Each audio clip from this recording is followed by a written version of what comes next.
അസ്സലാമു അലൈക്കും വറഹ്മത്തുള്ളാഹി വബറകാതുഹു. നമ്മളിന്ന് വീഡിയോ നോക്കുന്നത് 3ാം ക്ലാസ്സിലെ ലിസാനിൽ നിന്നുള്ള പരീക്ഷയ്ക്ക് വരാൻ സാധ്യതയുള്ള കുറച്ച് മോഡൽ ചോദ്യങ്ങളാണ്. ആദ്യത്തെ പ്രവർത്തനം നൂസിലു ബിൽ മുനാസിബി, യോജിച്ചത് കൊണ്ട് ചേർത്ത് കൊടുക്കാനാണ്. ബ്രാക്കറ്റിൽ നിന്ന് എടുത്ത് എഴുതാം. 1 യാ ബനാത്തു ഡാഷ് ദാരിസാത്തുൻ. അതിന് യോജിച്ചത് ബ്രാക്കറ്റിലുണ്ടാവും. ഏതാണ്? അൻതുന്ന. കുറേ സ്ത്രീകൾക്കാണെങ്കിൽ അവിടെ അൻതുന്ന എന്നാ പറയാം. യാ ബനാത്തു, ഈ പെൺകുട്ടികളെ, അൻതുന്ന ദാരിസാത്തുൻ, നിങ്ങൾ വിദ്യാർത്ഥിനികളാണ്. 2 യാ ഉമ്മീ, എൻ്റെ ഉമ്മ, ഡാഷ് ആലിമത്തുൻ. അവിടെ ചേർത്ത് കൊടുക്കേണ്ടത് അൻതി, അൻതി ആലിമത്തുൻ, നീ അറിവുള്ളവരാണ്. 3 വതനുന ഡാഷ്. ബ്രാക്കറ്റിൽ കാണാം വതനുന അൽ ഹിന്ദു, ഇന്ത്യ നമ്മുടെ രാജ്യമാണ്. 4 യാ അസാതീദത്തു ശുക്രൻ ഡാഷ്. ഈ ഉസ്താദുമാരെ, ശുക്രൻ ലക്കും എന്നാണ് അവിടെ കൊടുക്കേണ്ടത്. ശുക്രൻ ലക്കും, നിങ്ങൾക്ക് നന്ദി. 5 യാ സുബൈറു ഐന ഡാഷ്. യോജിച്ചത് സാഅത്തുക. യാ സുബൈറു, ഏ സുബൈറെ, ഐന സാഅത്തുക, നിൻ്റെ വാച്ച് എവിടെ. അതിന് യോജിച്ചത് സാഅത്തുക. 6 അൽ മാഉ ഡാഷ് അൽ ബിഇ. യോജിച്ചത് അൽ മാഉ ഫിൽ ബിഇരി. അവിടെ ബിഇറു എന്നാണ് കൊടുത്തത്, തെറ്റാണ്. ബിഇരി എന്നാണ് വേണ്ടത് കേട്ടോ. ഇനി അടുത്ത പ്രവർത്തനം നക്തുബുൽ ജവാബ ഫിൽ ലുഅത്തിൽ അറബിയത്തി. അറബിയിൽ തന്നെ എന്ത് ചെയ്യണം? ഇതിൻ്റെ ജവാബ് എഴുതുക, അതായത് മറുപടി. ഇവിടെ ചോദ്യം ചോദിച്ചിട്ടുണ്ട്. ഒന്നാമത്തെ ചോദ്യം ഹൽ ഫിൽ ബിഇരി മാഉൻ, കിണറ്റിൽ വെള്ളമുണ്ടോ, ഇതാണ് ചോദിച്ചിട്ടുള്ളത്. അപ്പോൾ എന്ത് ചെയ്യണം? ഇനി അതെ, കിണറ്റിൽ വെള്ളമുണ്ട് എന്ന് മറുപടി പറയണം. പക്ഷെ അത് അറബി മലയാളത്തിൽ എഴുതിയാൽ പോരാ, അറബിയിൽ തന്നെ എഴുതണം. അപ്പോൾ കിണറ്റിൽ ധാരാളം വെള്ളമുണ്ട് എന്ന് എഴുതണം. അതിന് നഅം എന്ന് ആദ്യം കൊടുക്കുക. നഅം, അതെ.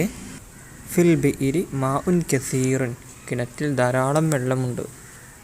നഅം ഫിൽ ബിഇരി മാഉൻ കസീറുൻ. രണ്ടാമത്തത് ഹൽ ഇൻദക ഖലമുൻ ജദീദുൻ, നിൻ്റെ അടുക്കൽ പുതിയ പേനയുണ്ടോ. അതിന് മറുപടി എങ്ങനെ കൊടുക്കുക? അതെ, എൻ്റെ അടുക്കൽ പുതിയ പേനയുണ്ട്. അപ്പോൾ അതിനാദ്യം നഅം, അതെ. ഇൻദീ ഖലമുൻ ജദീദുൻ, എൻ്റെ അടുക്കൽ പുതിയ പേനയുണ്ട്. നഅം ഇൻദീ ഖലമുൻ ജദീദുൻ, അതെ, എൻ്റെ അടുക്കൽ പുതിയ പേനയുണ്ട്. ഇനി അടുത്ത പ്രവർത്തനം നുൻഷിഉൽ അസ്ഇലത കമാ ഫിൽ മിസാലി, ഉദാഹരണത്തിൽ കൊടുത്തതുപോലെ ചോദ്യം തയ്യാറാക്കാനാണ്. 1 അതിൻ്റെ തുടക്കത്തിൽ ഐന കാണാം, അത് വേണ്ട, ആവശ്യമില്ല കേട്ടോ. അൽ കഅബത്തു ഫിൽ മക്കത്തി, കഅബ മക്കയിലാണ്. അപ്പോൾ ഇനി എന്ത് ചെയ്യണം? കഅബ എവിടെ എന്നുള്ള ചോദ്യം തയ്യാറാക്കാം. കഅബ എവിടെയാണ്? അപ്പോൾ എങ്ങനെ ചോദിക്കുക? ഐനൽ കഅബത്തു, കഅബ എവിടെ. അപ്പോൾ അതിൻ്റെ മറുപടിയാണ് അൽ കഅബത്തു ഫിൽ മക്കത്തി, കഅബ മക്കയിലാണ്. 2 അൽ ഖാതമു ഫിൽ ഖൻസിറി, മോതിരം ചെറുവിരലിലാണ്. അപ്പോൾ ഇനി ചോദ്യം തയ്യാറാക്കാം. എവിടെയാണ് മോതിരം? അറബിയിൽ എങ്ങനെ പറയാം? ഐനൽ ഖാതമു യാ ഫാത്തിമത്തു, ഫാത്തിമ, നിൻ്റെ മോതിരം എവിടെ. അപ്പോൾ അതിൻ്റെ മറുപടിയാണ് അൽ ഖാതമു ഫിൽ ഖൻസിരി, മോതിരം ചെറുവിരലിലാണ്.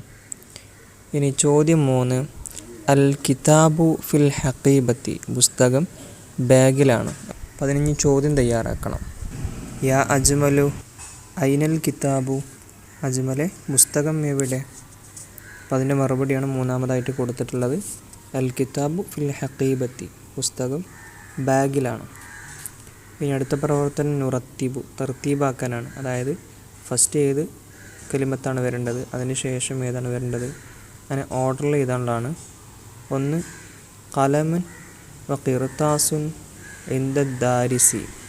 അതിന് ഓർഡറിൽ കൊടുക്കുക. ഇൻദദ്ദാരിസി ഖലമുൻ വഖിർതാസുൻ. വിദ്യാർത്ഥിയുടെ അടുക്കൽ പേനയും പേപ്പറുമുണ്ട്. 2 ദുനൂബന അല്ലാഹുമ്മ ഇഗ്ഫിർ ലനാ. തുടക്കം അല്ലാഹുമ്മ ഇഗ്ഫിർ ലനാ ദുനൂബന. അല്ലാഹുവേ, ഞങ്ങളുടെ ദോഷങ്ങൾ ഞങ്ങൾക്ക് നീ പുറത്തു തരണമേ. ഇനി അടുത്തത് നുതർജിമു. ഇനി പരിഭാഷപ്പെടുത്താം, അറിവ് മലയാളത്തിലേക്ക് എഴുതാം. 1 അല്ലാഹുമ്മ റാസിഖുന. അള്ളാഹു നമുക്ക് ഭക്ഷണം നൽകുന്നവനാണ്. 2 യാ വലതു അൻത ദാരിസുൻ. ഈ ആൺകുട്ടി നീ വിദ്യാർത്ഥിയാണ്. 3 ഇൻദി സാഅത്തുൻ സമീനത്തുൻ. എൻ്റെ അടുത്ത് വില കൂടിയ വാച്ചുണ്ട്. അടുത്ത പ്രവർത്തനം നുഅരിബു, നമുക്ക് അറബിയാക്കാം. 1 എൻ്റെ ഉപ്പയുടെ പേര് അബ്ദുള്ള എന്നാകുന്നു. ഇസ്മു അബി അബ്ദുള്ള. 2 മരത്തിൻ്റെ മുകളിൽ കിളിക്കൂട് ഉണ്ട്. അലഷജറത്തി ഉഷുൻ. മരത്തിന് മുകളിൽ കിളിക്കൂടുണ്ട്. അടുത്ത പ്രവർത്തനം നുകമ്മിൽ, നമുക്ക് പൂർത്തിയാക്കാം. 1 Sid ലന dash ലന B ഇൽമിന. Sid ലന ഇൽമൻ ലന വൻഫഅ ലന B ഇൽമിന. 2 നഹ്നു തുല്ലാബുൻ ഡാഷ് നസ്തസീദു ഡാഷ്. നഹ്നു തുല്ലാബുൻ സിഗാറുൻ നസ്തസീദു വനസ്തഈനു. അപ്പോൾ ഇതോടുകൂടെ നമ്മുടെ 3-ാം ക്ലാസ്സിലെ ലിസാനിൽ നിന്നുള്ള ചോദ്യങ്ങൾ അവസാനിച്ചു. അസ്സലാമു അലൈക്കും വറഹ്മത്തുള്ളാഹി വബറകാതുഹു.